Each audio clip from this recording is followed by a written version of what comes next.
Hello, my name's Emily, I'm an artist and jewellery maker. Welcome back to my channel. Today's video is all about my 2022 favourite products that I've used, from art supplies to craft supplies, everything that I've used to make my bits and bobs that I do for my Etsy shop and my business. So thought I would show you what I've been really enjoying this year. I adore watching these videos myself, so I thought I'd make my own. To start off with, there's a few surface favourites, and my favourite one of all of them being the cotton rag paper from Cardi Papers. It's the A8 variety, so it's very small, but I find doing these little tiny paintings really satisfying and enjoyable. They've got the deckled edge, which is absolutely gorgeous, lovely rough texture, which is what I went for, and I just really like the way the absorption of the paint on this surface is just absolutely exquisite. I love my Cardi Papers. My next surface of choice is from Art, and they've got the watercolour papers in both smooth and cold pressed. I like these because there's less pressure to make perfected pieces, and as they're not cotton paper, any of my fancier papers, these are just really good for art, experimenting, that sort of thing, and really enjoyed using both of these. The cold pressed I like doing more landscape pieces or more botanical pieces, and then I find the hot pressed is lovely for portraits and more kind of finer detail pieces, which I really enjoy doing. So the cold press does have a lovely texture that you can see here, and I just really enjoyed this paper. It's not cotton, it's wood pulp, but it's thick, nice quality, and I really enjoy using it. Normally I pay around £12 for 12 sheets, whereas there's 50 sheets for £18.50, so it's quite a bargain price as well for how much that you get. These were some of the paintings that I did with this surface, and I find that it took to a lot of different mediums, which I really liked the versatility of. I could do really whatever I wanted. It showed the granulation of the watercolours. It collected really nicely in the different textures with the pastels and stuff that I used. I generally didn't have a problem with any of it. The only issue I did have was the wet ability. I find that after a while it does tend to buckle a little bit, but this paper is entirely for just experimenting and enjoying myself with, so I'm not too fussed about that at all. If you've watched my previous videos, you know I also do jewellery out of clay, and these are just some of the colours that I've really been enjoying using this year. Christmas red, emerald green, mother of pearl white, which is like a metallic white shade, blue agate, which is a translucent sort of gemstone effect, and peppermint, which they're all really, really wonderful. And then obviously a massive block of white, because I always mix my colours with white, and I like to get lots of pastel tones. I'm definitely a Femo gal through and through, and I just find that it's really easy to work with, and I'm used to it. I'm very familiar with the way that it works. The mixing I find fairly consistent, and the textures are all very nice to work with. I feel like I can really rely on this brand, and the way that the clay works is something that I really enjoy, so definitely a fan of those. I thought I'd show you a few designs that worked so well with these, and they are all available on my Etsy shop if you take a fancy to any of them. I feel like this year really helped me hone in on my technique and really focus on perfecting certain designs and just having a little bit more finesse with certain things that I did, and I really enjoyed learning all these different ways that you can work with clay, and I'm just so happy that there's some really strong pieces that came out of this year that I'm genuinely super proud of. The next item that's been a saving grace for me is this liquid Sculpey. I purchased this, I think I got it for my birthday this year actually, and I found it really useful for when I was doing certain techniques, especially making cameo necklaces, just to make sure that they adhere to the metal plate. I just found this worked so well and really gave that layer of protection that I was looking for with that. I've just popped some pictures in because I found that trying to explain that and give a visual interpretation of that is rather difficult. Final jewellery and clay related item, and it's these cutters that I got from Be Bright and Blissful. These are my go-to cutters. I absolutely adore the quality. They're so high quality. They cut beautifully. They really do perform so well. You can rely on the clean cut. You don't get any of the furry edges. They're so sturdy, like you can press quite hard on them and they don't break. Just superb. I cannot talk about these enough. I'm so pleased with them.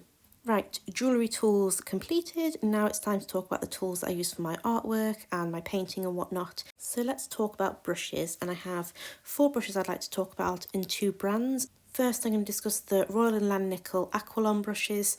Really fine tip, very good to do outlines with, but also really to get the details in there. And then the Dahlia and Rowney mop brushes, which are also really good for buffing in acrylic paint. I use these a lot when I'm doing my acrylic portraits, as they really do blend seamlessly. Such a great brush to have in your collection if you're doing acrylic painting, but then the mop quality as well gives them a very good use for watercolour as well, just to apply a simple wash. Fabulous brushes.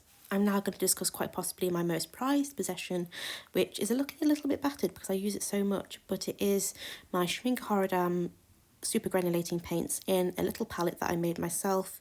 I have some half pans that were made as half pans, other ones I did put some of my tube paints into half pans. I do, however, have two paints that aren't from the super granulating line, and they are Daniel Smith Lunar Black, and I have Titanium White Opaque from Schmincke. The following shades are all from the super granulating line and are as followed. I have Volcano Yellow, Shire Yellow, Tundra Green, Forest Grey, Desert Green, Shire Blue, Forest Blue, Galaxy Black, Deep Sea Green and Glacier Green, Galaxy Brown, Volcano Violet, Galaxy Pink, Tundra Violet and Deep Sea Violet.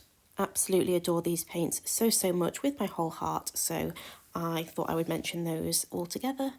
If you'd like a more in-depth video of me discussing those paints, I will link it below in the description box of me swatching my entire Schmincke Horadam collection, the super granulating paints. I should mention as well that everything that I mentioned today will be linked below from Jackson's. They are all affiliate links, so if you do use those to purchase any items, I do earn a small commission, and it's such a lovely way to support me and my work and helps give back to this channel. The next products are from Rowney, and they are the FW acrylic inks.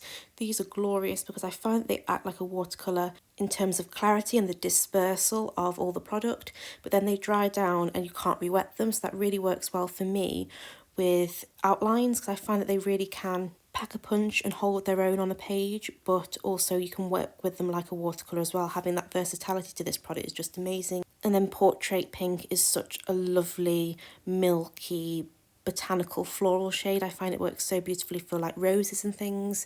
And Antelope Brown is glorious for a murkiness to any paint. It's really special. Next we have some traditional designer's gouache from Shinhan. The specific shades that I've chosen that are firm favourites of mine are Naples Yellow and Terra Vert. These are absolutely stunning. They dry to such a lovely milky matte finish. I think they're so beautiful. Just caution when re-wetting because they do re-wet, and I have many a times used these thinking they're acrylic gouache because that's what I'm more familiar with, and then boom, I have a mess. So just be cautious. When adding water they will reactivate, so keep that in mind. Speaking of acrylic gouache, my favourite shades of the Holbein acrylic gouache that I've been using all year this year are specifically Smalt Blue, Cosmos Pink, Jaune Brilliant and Sap Green. Stunning shades. I actually really love them all together. I think this makes such a fabulous combination. I'm here for this, but I do really love these colours as well on their own.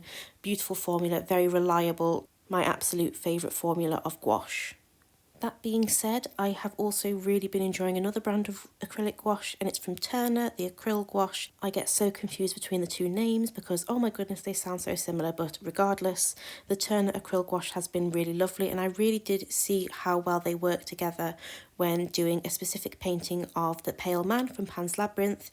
The red ochre shade worked so well, and then with the pastel enamel shade, it made me realise how much I really like these paints as well. I was just so familiar with the Holbein that I just forgot about the Turner ones, but gorgeous paints and slightly more inexpensive than, say, the Holbein. They are a little bit cheaper, especially for us in the UK. The next paints I'm going to be discussing are from Winsor & Newton, and it's their Galleria acrylic paints, and I have the colours Powder Blue, Payne's Grey and Pale Terracotta. I really love using these thickly on a background and then layering other different art supplies over the top, and they have this lovely viscosity to them that makes it really enjoyable to use. While being on the topic of acrylic paint, I'm also going to discuss the Vallejo acrylic paint, and these have a lovely quality to them as well. I specifically like the shades Mars Violet with the Pale Terracotta shade from Winsor & Newton. They work really well together despite being different formulas, and then also the teal shade is glorious. My most perfect teal turquoise shade ever. The final part of this video is pens, and I thought I'd discuss my Tombow ABT water-based markers in the shades Jet Blue and Dark Green.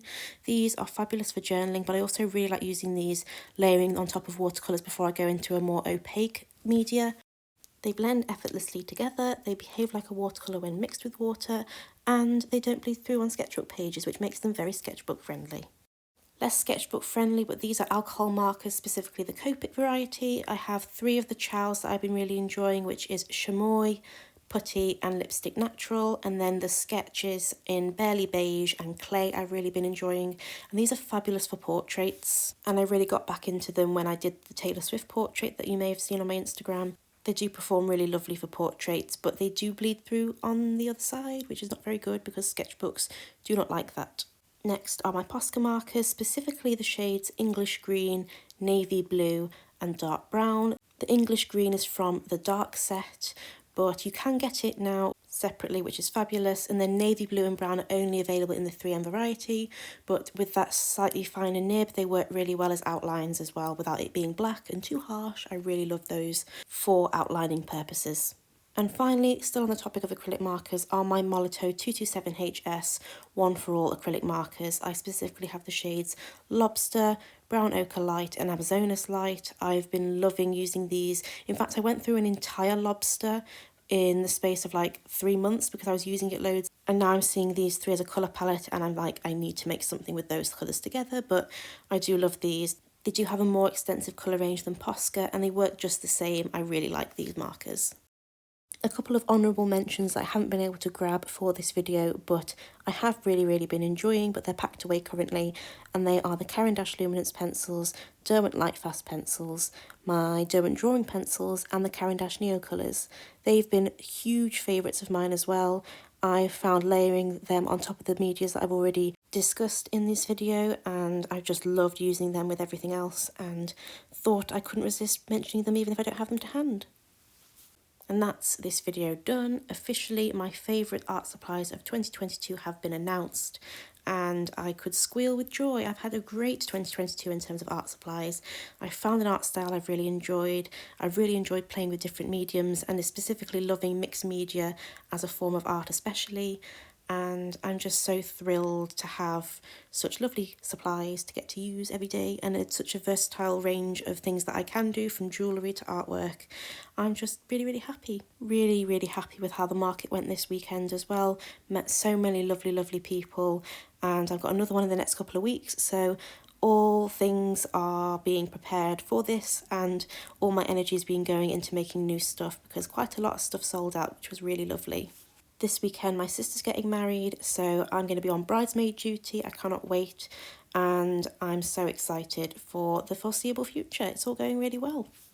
I'm rambling on, I'm going to go. I really hope you enjoyed this video. If you like this video or like me, please do subscribe to my channel. I would love to have you here and join me on all of my arty endeavours.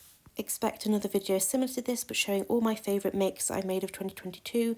That's going to be the next video going up, and then I'm also going to be doing a studio vlog of all the markets, and that's coming up before Christmas also, but look forward to that. I'm going to go. I really hope you have a truly magical rest of your day. Please stay safe out there and I'll see you in the next one. Bye!